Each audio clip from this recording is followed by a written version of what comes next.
I'm in my happy place, the garden. How you doing, folks? It's Michelle here with Garden Jargon, and I'm at the Batavia. No, I am not at the Batavia Community Garden. I have so many gardens, can't remember. I am at the Ginger Creek Garden, and I wanted to say hello to you today.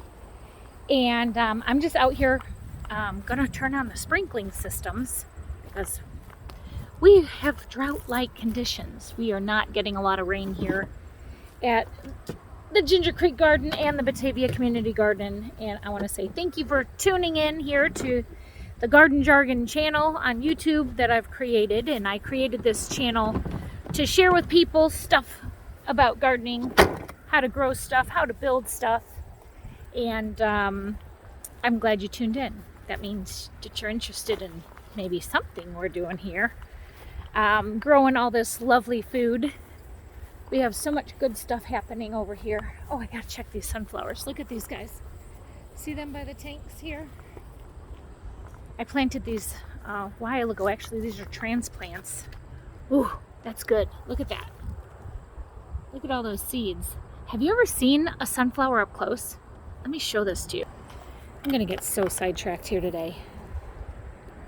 So I wanted to show you, so many people see a big old sunflower like this. They're like, oh, I don't see any seeds.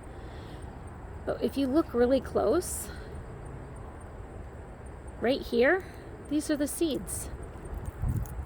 They're actually, the skinny part of the seed goes into the sunflower. Let me pull this out, get a good grip on it so I could show you. Look how big this sunflower seed is. Where is it? Where is it? There it is. Will it focus? Yes. There it is. And then that's the little bitty pollen bud that was on top of this sunflower. But the part down here where my pinky is, that's a part that's plugged into the flower itself. Then this pollen pod that just blew around there, that is on the top of the fat part of the sunflower seed. But look at how many sunflower seeds are in this sunflower. And the sunflower is as big as my hand. And look how many seeds are in there. And each one of those seeds, guys, gives you one huge, giant sunflower. So this sunflower, I'd say that's 8 feet. I'm 5'6". And yeah, it's at least 8 feet. Hold on, let me flip this around. Whoa, sorry. Whoa. Sorry. Look how tall he is. I'm standing right next to him. My arm is all the way extended. I'm 5'6". My arm probably gives me 6'6", 7 feet. And then the extension of the sunflower, I bet you that's 8 feet tall. But I'm going to cut the head off, and then I'm going to hang it in my sunroom until the top of it gets nice and brown and crunchy. And that's when you know that the seeds are ready to pull and that they're dried enough that you can actually plant them. And that's what I did last year. And I got all these seeds, and then I dried them, and I planted them at the Batavia Community Garden. This whole huge row, it was like 15 feet long. I just loaded these sunflowers down the row and prayed that the chipmunks would leave it alone. And I went back, and then I had to thin them out because there was way too many in there. So I pulled a bunch of them out by the roots, and I brought them over here to Ginger Creek Garden and put them in the ground, and they grew. We only had a catastrophe this year once. It was with these sunflowers that are right here in our garden. Something jumped up on there and chewed them off. And the heads were small, little flower heads were on the ground. And they're gone, decapitated. So those are done for the year. So that sucks. But you have to deal with that kind of stuff when you're growing a garden.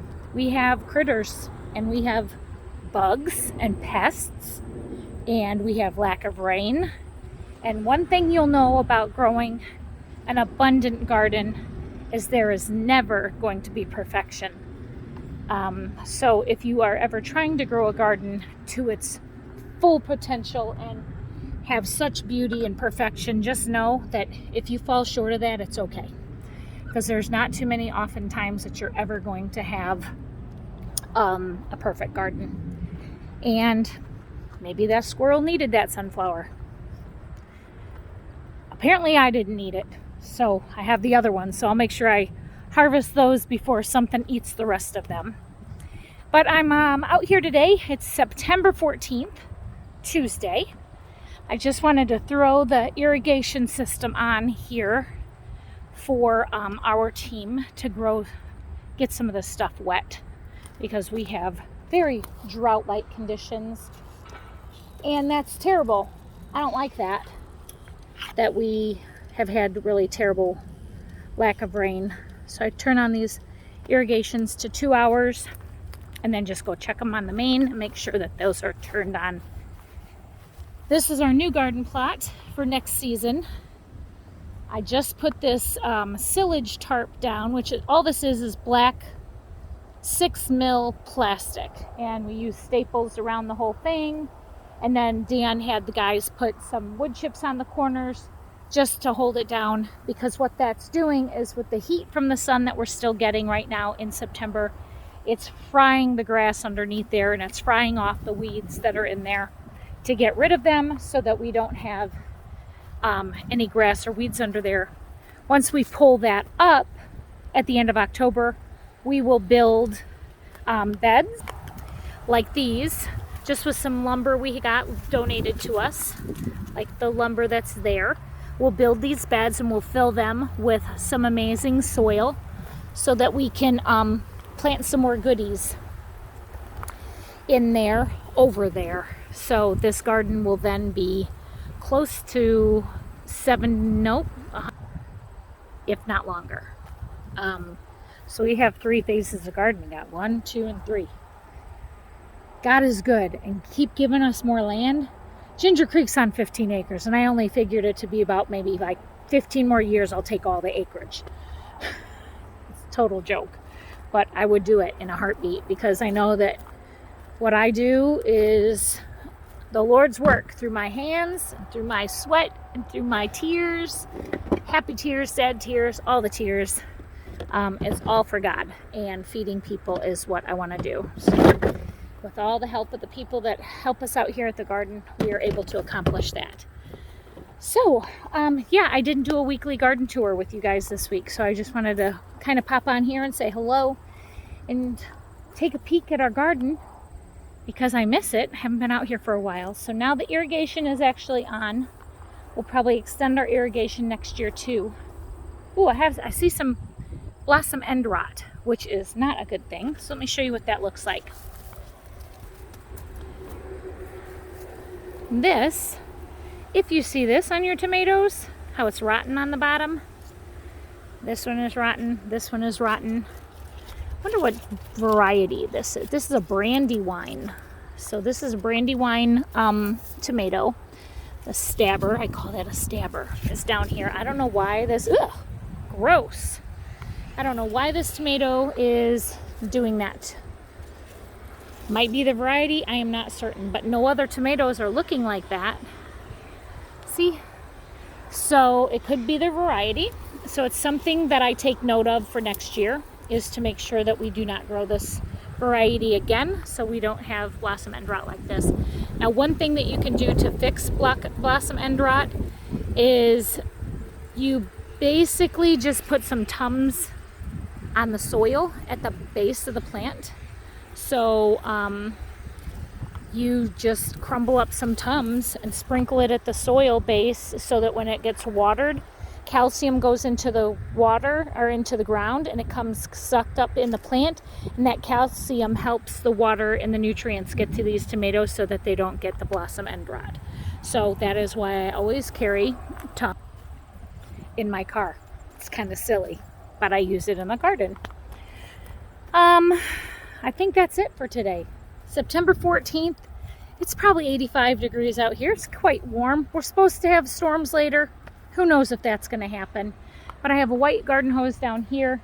I'm going to hit our cucumbers with it here in a second, because we just planted some more cucumbers.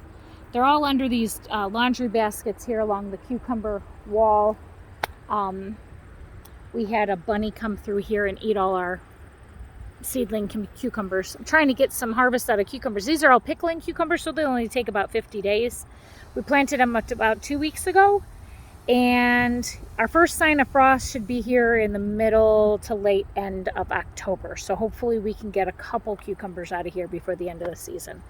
This is pretty much an experiment with these cucumbers. They probably should have gone in sooner than when I put them in, but we are still harvesting off the other ones. And as you can see, they're still on the trellis, all dried up and icky. But the beauty of having a couple gardens is that I get to experiment a lot and learn from mistakes and learn from ideas that I thought would do great and then they don't. So I'm glad you're along for the ride, because I am not a professional by any stretch. I do my own research online, and then I just grow food and then we eat it. So thank you for joining me today here at Ginger Creek Garden and joining my channel, Garden Jargon. If you want to help support my channel, please do so by hitting the like button and the subscribe button if you think this video was helpful, even with the tomatoes over there, or if you've never seen a sunflower before. I think it's pretty awesome what God has done and given us all this fruit with all the seeds that we can replant, and it grows and grows and never stops growing. So thank you so much for joining me today. We'll see you next time in the next video. Take care and God bless.